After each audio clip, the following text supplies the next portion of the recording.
Estamos de volta com Cidadania, um programa sobre o cidadão e seus direitos. E hoje, vamos agora no nosso segundo bloco, vamos ter aqui um bate-papo com o nosso convidado para tratar do tema que são os tributos de competência da União. Ele que é fiscal da Receita Federal, Willo Marques, que é chefe da Delegacia Regional de Mossoró. Willo, primeiramente, boa noite, seja muito bem-vindo. Desde já, a Cidadania agradece ter aceitado o nosso convite e vir aqui esclarecer um pouco sobre essa questão dos tributos de competência da União, a forma de como é aplicado, enfim. Acho que o tema hoje vai ser muito instigante e o tempo vai ser muito curto para a gente tratar de tanta coisa. Boa noite, Sheila, boa noite, doutor Eval. De fato, a gente tem uma alta concentração de tributos na União, talvez por isso a relevância da arrecadação da União se torne tão grande no nosso sistema federativo, né? Inclusive, existe uma repartição de arrecadação de alguns tributos com estados e municípios, como o próprio IPI, que foi falado aqui, o Imposto de Renda da Pessoa Física também, ele tem Por isso que há as participações, né, como se Por fala. isso que existe a participação na receita dos tributos da União por parte dos estados e municípios. E o próprio Fundo de Participação dos Municípios também, Exato. que é uma grande parcela, que aliás muitos municípios sobrevivem desse Só fundo de do participação, né? Sheila sabe falar porque é procuradora, fica pensando só do FPM lá no município. Ele vem da carga tributária arrecadada pela União, da parte da União. Willo, já fazendo a primeira pergunta, né, nós vimos aqui nos programas anteriores os tributos de competência dos municípios e os tributos de competência do Estado. E qual, assim, eu gostaria que você nos explicasse qual a principal fonte de arrecadação da União em relação aos tributos.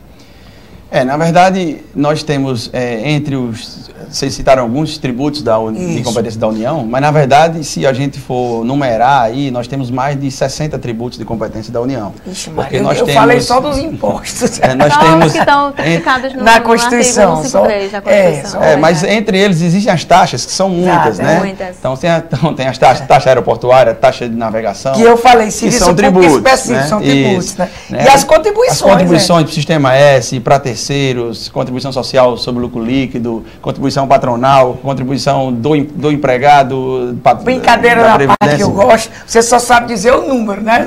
60, né? Para dizer a 60 decorado não dá, né, Will? Na verdade, nós temos muitos tributos, né? É claro que alguns com percentual pouco expressivos. E se a gente for considerar realmente o que a União arrecada, mais o tipo de tributo, de fato, é a contribuição social sobre lucro líquido, o PIS/PASEP, o COFINS na ordem e quarto, o Imposto de Renda, pessoa jurídica, né? Pessoa jurídica, porque pessoa física, como diz, não é essas coisas todas, né? E falando sobre ele, Willo, o que é esse imposto de renda, né? A gente, a maior preocupação do pessoal é essa ideia de quem ele é cobrado.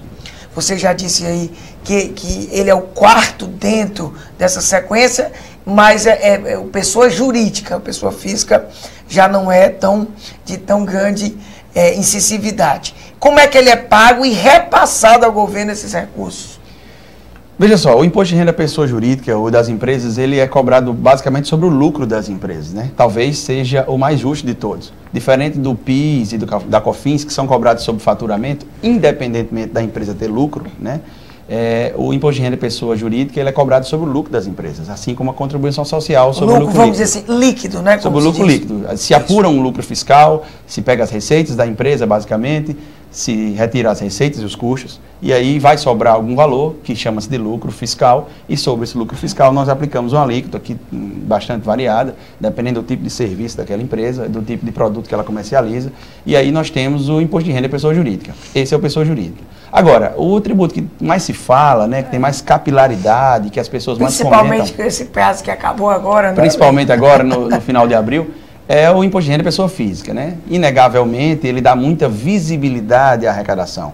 Ele dá a sensação de presença do Estado como arrecadador, né? Mas, como a gente comentou aqui, ele não está entre os 4 mais importantes. Na verdade, eu acho que ele é o 7º ou 8º tributo em arrecadação.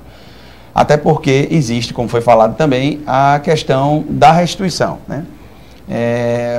aquela declaração que se faz em abril, na verdade, é um ajuste de contas. É tanto que o nome da declaração é declaração de ajuste anual. Isso. Algumas pessoas têm imposto a pagar, outras pessoas têm imposto a restituir, e algumas têm nada, né? Que já estão acertadas as contas. Já fica aqui. Eu sou testemunha disso. E antes de passar a pergunta, eu já recebi muito no começo da minha carreira. E de um tempo para cá, principalmente quando eu assumo o eleitoral, né? E o eleitoral complica, eu só faço pagar. Sheila mesmo, quando eu fecho as contas, ela diz, pelo amor de Deus, eu não vou nem dizer o que é que ela diz lá, porque dá uma complicação grande, né? Mas enfim, a gente brinca, né? Mas veja aí, é o imposto de renda pessoa física, é o que a gente mais sente no bolso, só é o 7º. Detalhe interessante. Pois é, mas é porque, assim, eu só pago imposto de renda realmente com raiva. Eu não pago satisfeita porque a gente... Mas explique o que você paga com raiva, para não dar problema, pelo amor de Deus. Porque a gente, se quer uma educação melhor para os nossos filhos, nós colocamos na escola particular, nós pagamos. Se queremos uma segurança melhor, nós procuramos também custear dessa forma. Então, N outras coisas, saúde, um plano de saúde. E mesmo no final, por mais que tenha umas deduções e tudo, a gente ainda sobra uma pontinha para o Estado, onde a gente tem que complementar. Mas, Sheila, deixa eu fazer uma pergunta. Deixa eu fazer uma pergunta. Você, então, é o seguinte... Você já quer responder, eu já ia advogar. Eu vou fazer uma pergunta. Sheila, quando você comprou essa blusa, você ficou com raiva dos tributos que você pagou? Olha aí. Pois é, porque tudo que a gente paga está incluso. Então, essa é a minha revolta, porque tudo que nós pagamos... Sempre há imposto embutido ali. E chega naquele mês do ano que a gente tem que fazer o ajuste anual e ver uma conta grande para a gente ter que pagar. Eu sinceramente, eu pago revoltado porque eu não vejo o retorno disso. Minha maior revolta é porque eu não vejo o retorno disso para a população. É que eu vou fazer uma linha de defesa do Hilo e evidentemente nós não podemos ficar nessa pergunta. Uma coisa é a arrecadação.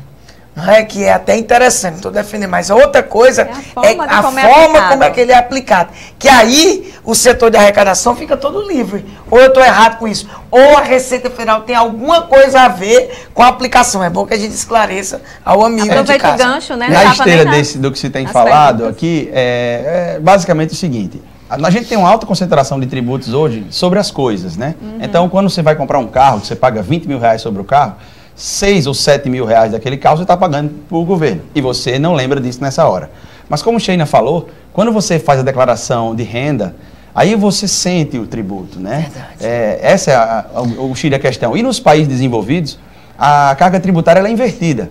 A renda tem muito mais carga tributária em comparação com os tributos indiretos que nós pagamos e não sentimos. Por isso que eu perguntei se quando ela comprou a blusa, bonita a blusa, se ela sentia isso. Na verdade, é uma inversão dos valores do tributo indireto e do tributo cobrado diretamente. A gente poderia dizer, já vai fazer uma pergunta nisso, que na realidade no Brasil, o imposto de renda que a gente faz, aceita essa declaração, ele é o mais sensitivo, mas ele é o menos, vamos dizer, um dos menos danosos, e que os impostos sobre as coisas é o que a gente paga mais, como o carro que você citou. Que realmente num carro de 20 mil, você pagar 6 ou 7 mil de imposto. É só você olhar na nota fiscal. O meu, quando eu fui declarar no imposto de renda que eu não tinha visto, eu fiquei espantada com a quantidade que foi para o fisco, né? O valor. O valor do imposto. Você nem me disse ainda, não me disse, mas eu achei um absurdo.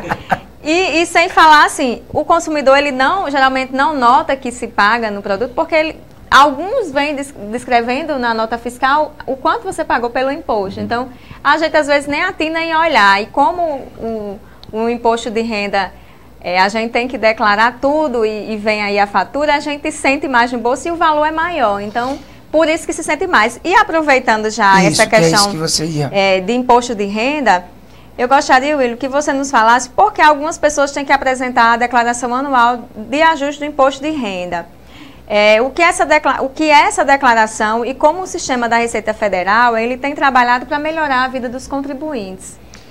Assim, existe uma legislação que estabelece o piso para que as pessoas sejam obrigadas a declarar, né? Esse ano, nós estávamos com um valor em torno de 28 mil reais, então aquelas pessoas que no ano calendário anterior tiveram renda maior que esse valor, elas eram obrigadas a declarar.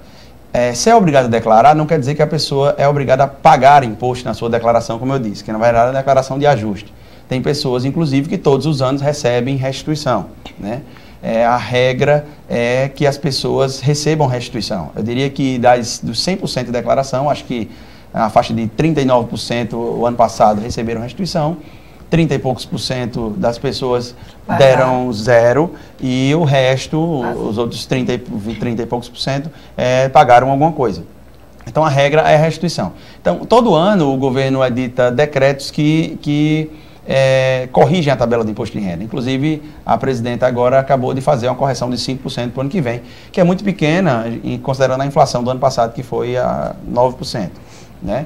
Então, é essa a forma de cálculo das pessoas que têm que declarar ou não têm que declarar. E a questão do sistema, como a Receita ela vem trabalhando para melhorar e para facilitar que os contribuintes tenham acesso ao sistema sem precisar do auxílio de um contador, né? Na verdade, o programa brasileiro ele é premiado internacionalmente, né? O nosso programa de imposto de renda é o mais premiado do mundo. Aliás, o Brasil, tanto na parte eleitoral quanto na parte fiscal de pessoa física, ele tem um avanço muito grande, né? E o nosso programa ele é relativamente simples. É óbvio que existem situações complexas das pessoas, por exemplo, que aplicam em bolsa de valores, que têm ganho em atividade rural, né? Que complica um pouco o preenchimento, aí ele vai precisar de um técnico. Mas eu diria que as pessoas minimamente esclarecidas, com um pouco de esforço, já que é uma coisa que a pessoa vai ter que fazer todo ano, elas deveriam tentar fazer sua declaração.